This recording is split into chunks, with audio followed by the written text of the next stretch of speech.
اللہ تعالیٰ کے فضل و کرم سے، اللہ تعالیٰ کی مدد سے اور اللہ تعالیٰ کی عطا کی ہوئی توفیق سے انشاءاللہ آج کا درس سورہ بقرہ آیا نمبر 221 سے شروع ہو رہا ہے۔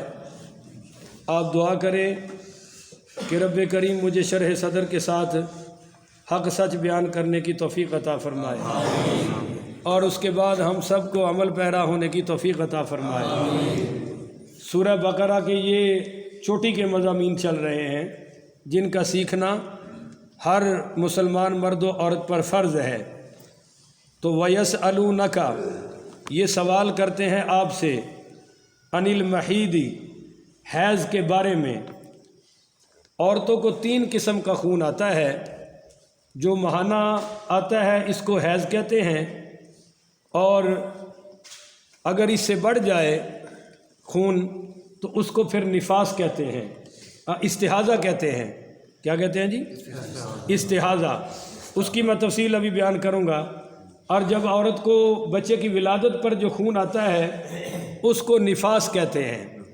اب یہ سوال حضور پاک پڑھیے صلی اللہ علیہ وآلہ وسلم سے کیوں کیا گیا حیض کے بارے میں؟ تو جب خواتین کو حیض آتا تھا تو یہودی بالکل اس کو گھر سے نکال دیتے تھے۔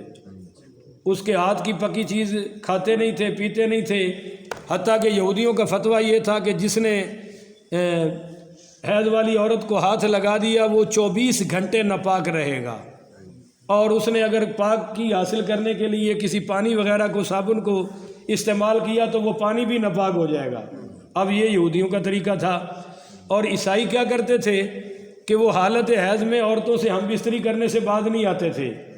اب جب مسلمان ہوئے صحابہ کرام تو انہوں نے پوچھا کہ یا رسول اللہ، اوئے تمید نہ بیٹھ، انہوں نے پوچھا یا رسول اللہ ہم کیا کریں؟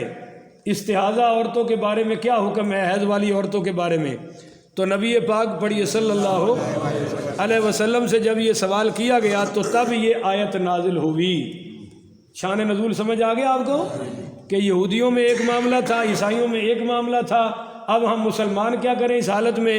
تو سنیے، وَيَسْأَلُونَكَ عَنِ الْمَحِيضِ یہ آپ سے سوال کرتے ہیں حیض کے بارے میں۔ قل آپ انہیں فرما دیں کہ ہوا اذن وہ گندگی ہے۔ وہ کیا ہے جی؟ وہ گندگی ہے، وہ ناپاکی ہے، وہ غلاظت ہے۔ فَاعْتَزِلُوا النِّسَاءَ فَاعْتَزِلُوا النِّسَاءَ جب تک عورتوں کا حیض جاری ہے تم ان سے الگ رہو۔ بولیے تم ان سے یہ الگ رہائش کے معاملے میں نہیں ہے۔ الگ رہو یعنی قریب نہ جاؤ، الگ رہو یعنی حقوق زوجین ادا نہ کرو، الگ رہو یعنی ہم بستری نہ کرو۔ فَاعْتَزِلُوا النِّسَاءَ انہیں چھوڑ دو، فِي الْمَحِيضِ جب تک وہ حیض میں ہیں۔ بولیے جب تک وہ حیض میں۔ دیکھیے حیض کی کم از کم دن تو 3 ہے، کم از کم مدت کتنی ہے؟ 3 دن اور 3 راتیں، اور زیادہ سے زیادہ اس کی مدت ہے 10 دن اور 10 سارے بولا کرے نا، 10 دن اور 10 راتیں۔ اس میں کوئی قریب نہیں جا سکتا، یعنی ہم بستری کے لیے۔ باقی صحابیات نے حضرت اما عائشہ صدیقہ پڑھی رضی اللہ تعالی عنہا سے پوچھا کہ جب ایسا معاملہ آ جائے، ہمیں حیض آ جائے، ہم کیا کریں؟ تو اما جی عائشہ صدیقہ رضی اللہ تعالیٰ عنہ نے فرمایا کہ تم اپنے یہ ناف سے لے کر نیچے تک مرد پر حرام ہو، اور ناف سے لے کر اوپر تک اپنے مرد پر حلال ہو۔ اور اس میں حضرت عائشہ نے اپنا بھی عمل بتایا اور حضور کا عمل بھی یہی بتایا کہ میں حضور پاک کے ساتھ اس حالت میں لیٹ بھی جاتی تھی، اور اگر میرا خون حضور پاک کو لگ جاتا تھا تو آپ اپنے کپڑے مبارک دھو لیتے تھے۔ اس کے علاوہ کچھ بھی۔ اب کھانا پینا تو جائز ہے، اور عورت کے ہاتھ کا پکا ہوا کھانا بھی۔ بلکہ میں آپ کو ایک حدیث سناؤں، بخاری شریف کی ہے۔ آپ صلی اللہ علیہ وسلم نے اماں جی عائشہ صدیقہ سے فرمایا کہ مجھے مصلی پکڑاؤ، میں نے نماز پڑھنی ہے۔ کیا پکڑاؤ جی؟ آگے سے حضرت اماں عائشہ صدیقہ نے عرض کی یا رسول اللہ مجھے تو حیض آیا ہوا ہے۔ تو آپ نے فرمایا حیض تیرے ہاتھوں میں تو نہیں ہے۔ بات سمجھ گئے آپ؟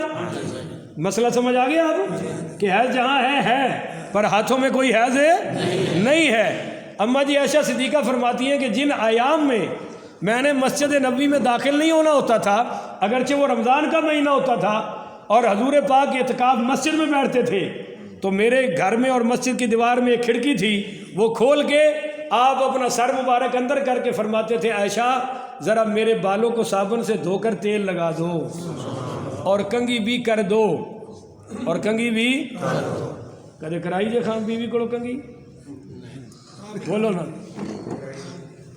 بٹ صاحب کے اندر کرائی ہے، کہو سبحان اللہ، ہون کرایا جے تاکہ سنت عمل ہو جائے، بولو سنت صابن بھی لوا لیا جے، تے جنہوں کو ڈر ہوئے وہ مہربانی کچھ بھی نہ کراوے، وہ نہ ہوئے پیچھے وال بھی ایک نہ رہ جائے، جیڑا میرا پیر بھائی ہے وہ جرت نہ کرے، اور جنہ کم چل جائے وہ کر لوے، میں پہلے کہہ رہے ہیں بھائی۔ ہاں جی، تو فرمایا حیض تیرے ہاتھوں میں، تو پتہ چلا کہ مسئلے آپ کو کافی اب پتہ چل گیا۔ اب آگے سنیے، اب مسئلہ یہ تھا کہ اگر عورت چھلے میں ہو، جس کو آپ چھلا کہتے ہیں، نفاس میں ہو، تو تب بھی مرد اس سے ہم بستری تو نہیں کر سکتا، باقی اس کے جسم سے فائدہ اٹھا سکتا ہے۔ یہ سارے مسائل فقہاء نے لکھے ہیں اور یہ میرے پاس حوالے پڑے ہیں۔ اب آگے آپ سمجھیے، آگے اللہ تعالیٰ نے فرمایا فَإِذَا وَلَا تَقْرَبُوهُنَّ، جب تک وہ حیض میں ہیں تو تم نے ان کے قریب اب قریب نہیں جانا، اس کا مطلب میں نے بتا دیا۔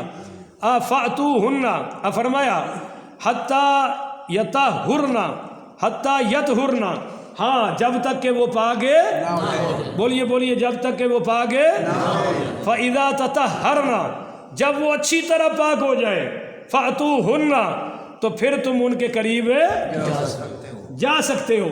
اب قریب جانے میں بھی اختلاف تھا، قریب جانے میں بھی اختلاف تھا۔ قریب کیسے جانا ہے تو سن لیجئے، من حیث امرکم اللہ، تم نے اپنی بیویوں سے اس طرح ملن کرنا ہے جس طرح اللہ نے تمہیں حکم دیا ہے، بولیے جس طرح تمہیں اللہ نے حکم دیا۔ اب اللہ کا حکم کیا ہے تو پہلے سن لیں، یہودی اللہ کا حکم تو یہ ہے، اور نبی پاک پڑھیے صلی اللہ علیہ وآلہ وسلم نے فرمایا کہ جس نے عورت کو حیض کی حالت میں اپنی بیوی کے قریب گیا اور جس نے غلط راستے سے اپنی شہوت اپنی بیوی سے پوری کی، اس نے مجھ پر نازل ہونے والے دین کا کفر کر دیا، اس نے مجھ پر نازل ہونے والے دین کا کفر کیا ہے، کفر، اور اس پر جنت کی خوشبو بھی حرام ہے، علماء نے لکھا ہے، اور یہ بہت بڑا عمل ہے۔ صحابہ کہتے ہیں یہ بھی لوتی عمل ہے، یہ بھی وہی زنا ہے جو مرد سے کرتا ہے۔ لہذا فرمایا من حیث امرکم اللہ، تم نے آنا ہے اسی طرح جس طرح تمہیں اللہ نے۔ اب اللہ کا پہلا حکم تو کیا ہے کہ حیض میں قریب، بولیے بولیے، نفاس میں قریب، اور استحاضہ کا حکم الگ ہے۔ مسئلہ یہ ہے کہ اگر ایک عورت کو 10 دن سے کم میں یہ حیض ختم ہو گیا ہے تو پھر آپ اس کے نہانے کا اور اس کے ایک نماز ادا کرنے کا خامد انتظار کرے گا، اور اس کے بعد اس کے قریب جا سکتا ہے، کیونکہ 3 دن سے معاملہ ہو گیا نا، 10 دن سے اندر ہوا ہے۔ اگر 10 دن سے بڑھ گیا ہے اور حیض کا اس کا سلسلہ بند ہو گیا ہے اور وہ کہہ دے کہ میرا حیض ختم ہو گیا ہے، پھر یہ نہانے سے پہلے بھی اس کے قریب جا سکتا ہے، کیونکہ وہ سسٹم تو ختم ہو گیا ہے حیض والا۔